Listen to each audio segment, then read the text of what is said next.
Doctor Niharika Gautam ji, महाराज जी, हम film बनाते हैं, साइकोलॉजिस्ट हैं। क्या बनाते? पिक्चर होती है ना महाराज जी, अच्छा। पिक्चरें बनाते हैं। ये इनका थोड़ा सा एक था। मैंने देखा है कि जब से बॉलीवुड मीडिया स्टार्ट हुआ है, जब से हमारे संतों का व्यक्तित्व नेगेटिव ही दिखाया जाता है, इसलिए हम हाँ, वो आज हमने भी एक प्रश्नकर्ता ने प्रश्न किया था कि हमारी जो नवयुवक पीढ़ी है वो बहुत बर्बाद हो रही है, इसका सुधार कैसे हो? तुमका कैसे होगा भाई? सुधार होने के जो कारण हैं उनको तो हम मलिन कर रहे हैं। शास्त्र और संत जन यही अध्यात्म को प्रकाशित करते हो, अध्यात्म से ही सुधार होता है, अध्यात्म से ही इंद्रियों को शासन में लेते हैं। अब इन्हीं को फेक साबित कर दोगे। मान लो ऐसा नहीं कि सत्य नहीं है और ऐसा नहीं कि फेक नहीं है, दोनों बात समझना। अगर असली नोट है तभी नकली बनता है, और नकली अगर है तो उसका असली है। अगर नकली कोई है तो उसका असली है। दोनों रूप होते हैं, तो या तो आप दोनों रूप दिखाइए। आप फेक ही फेक अगर, तो फिर ठीक नहीं रहेगा। ऐसा नहीं कि कोई संत वेश का दुरुपयोग नहीं करता, फेक रख करके उसका दुरुपयोग भी कर सकते। और ऐसा नहीं कि असली संत ही नहीं होते, भगवान की सृष्टि ऐसा नहीं है। अब जब दिखाया जाता है एकदम फेक ही फेक, तो जो नए बच्चे हैं उनको लगता है कि मतलब फ्रॉड ही है। बाबागिरी मतलब है फ्रॉड, कि कामचोर, गंदे आचरण वाले, खान पान के लिए कमा नहीं सकते, इसलिए ऐसे। तो फिर मतलब कैसे सुधार होगा समाज का? समाज का सुधार करने वाले संत जन, गुरुजन, महात्मा जन, अगर आज हमारे भजनानंदी संत अंतर ध्यान हो जाए, तो जो लोग आप आचरण कर रहे हो ना, भ्रूण हत्या, गर्भ हत्या, व्यभिचार, शराब पीना, हत्या कर, फिर आप इसका परिणाम देख लो। आज जो भगवान के प्रेमी महात्मा जन एकांत क्षेत्र में बैठे कृष्ण कृष्ण गोविंद गोविंद राधा राधा, उसी का प्रभाव है कि राष्ट्र सुरक्षित है। आप सुख चैन से सांस ले रहे हो। नहीं तो आप फिर देख लेना, जब ऐसा नहीं रह जाएगा तो आप देख लेना। और आज जितना हमारे संत भगवान अंतर्धान होते जा रहे हैं और जितना संतों का स्वरूप गंदा प्रकाशित किया जा रहा है, हम ये नहीं कह रहे कि ऐसा नहीं हो सकता। कोई इस वेश का दुरुपयोग कर सकता है।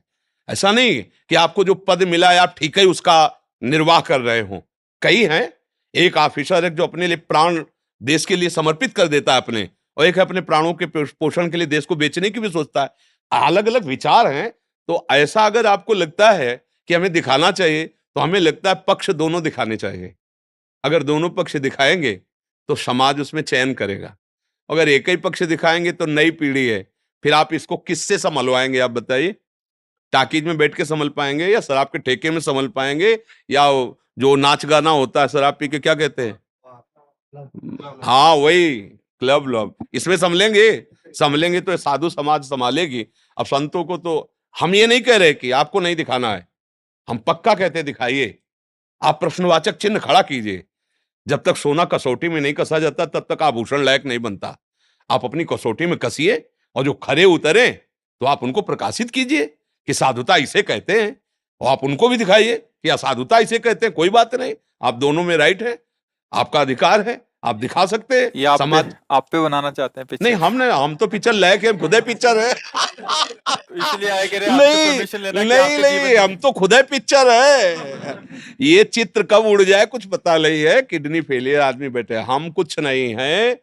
ये जो कुछ हो रहा है, ये प्रिया जो जगत मंगल के लिए करा रही, ना हमारा स्वभाव है और ना हमारी सामर्थ्य। दोनों बात समझ लो। हमने हमारे जीवन में स्वभाव ऐसा नहीं रहा कि कोई हमारी तरफ प्रणाम करने आ रहा है और हम उसकी तरफ प्रिय दृष्टि से देखा हो, कभी नहीं। असंग एक भी मित्र पूरे जीवन में नहीं, 13 वर्ष से बाबा जी हैं, आज तक कोई ऐसा नहीं कैसे हमसे आके हाथ मिला दे कि हम आपके पुराने दोस्त हैं, एक भी नहीं। असंग जीवन, कि कोई भी न जान पावे कि हम कुछ हैं, श्री जी का नाम लेकर के उनके लिए जीवन निर्वाह। एक संत ने पूछा था कि आपकी आंतरिक वृत्ति क्या है? तो हमका कुत्ते को जैसे ना एक टुकड़ा डालो और डंडा दिखाओ, तो टुकड़ा डाला तो आ जाएगा, डंडा दिखाओगे चला जाएगा। फिर डालो ऐसे, वो फिर आ जाएगा। फिर डंडे से भगा दो, फिर आए। मतलब उसे माना अपमान छू नहीं गया है। ऐसे ही जीवन रहे, कभी कोई हमें जान न पाए कि हम संत हैं, महात्मा है। पर भैया जिनके हैं अब वो करवा रहे हैं। जो ये जैसे प्रचार प्रसार है ना, कहीं कोई हमारा उद्देश्य नहीं है, श्री जी करवा रहे हैं। ये देखो, फूल में जब पराग आ जाता है ना, तो भंवरों के लिए निमंत्रण कार्ड नहीं भेजे जाते, अपने आप आ जाते हैं। ऐसे तुमको फिल्म बनानी नहीं पड़ेगी। तुम सब सहयोग करो इस बात का कि हम जो कह रहे हैं वो तुम चलो, तुम ही हमारी फिल्म होगे। आह, समझ रहे ना? तुम जितने सब हो ये हमारा जीवन के प्रमाण बनोगे। आज शरीर रहे या ना रहे, तुम प्रमाण रहोगे। हमारी जीवनी कागज में नहीं लिखी जाएगी, हमारी जीवनी तुम्हारे हृदय में लिखी जाएगी कि ये जीवन देखो हमारे गुरुजी ने जीवन दिया है। ये हमारी जीवनी होगी कि तुम्हें पढ़ना नहीं पड़ेगा, देखना होगा। देखो समाज को देखो, राधा राधा राधा राधा राधा, ये हमारी जीवनी होगी, ये हमारा फिल्म होगा। हमारे फिल्म के किरदार आप सब हो। यदि आप आचरण पवित्र रखोगे, नाम जप करोगे, भगवत मार्ग में चलोगे, तो हमारी फिल्म प्रकाशित हो गई, बन गई। उसको चार लोग देखेंगे, भूल जाएंगे, लेकिन तुम्हारा आचरण तुम्हारे परिवार का उद्धार करेगा, तुम्हारे गांव का उद्धार करेगा। क्योंकि भाग तो हमें लगता है फिल्म बनाने से अच्छा है तुम अपने आचरणों को पावन करो और हमारी आज्ञा पे चलो, ये सबसे बड़ी बात होगी। क्यों सखी? जैसे आपकी इच्छा सर।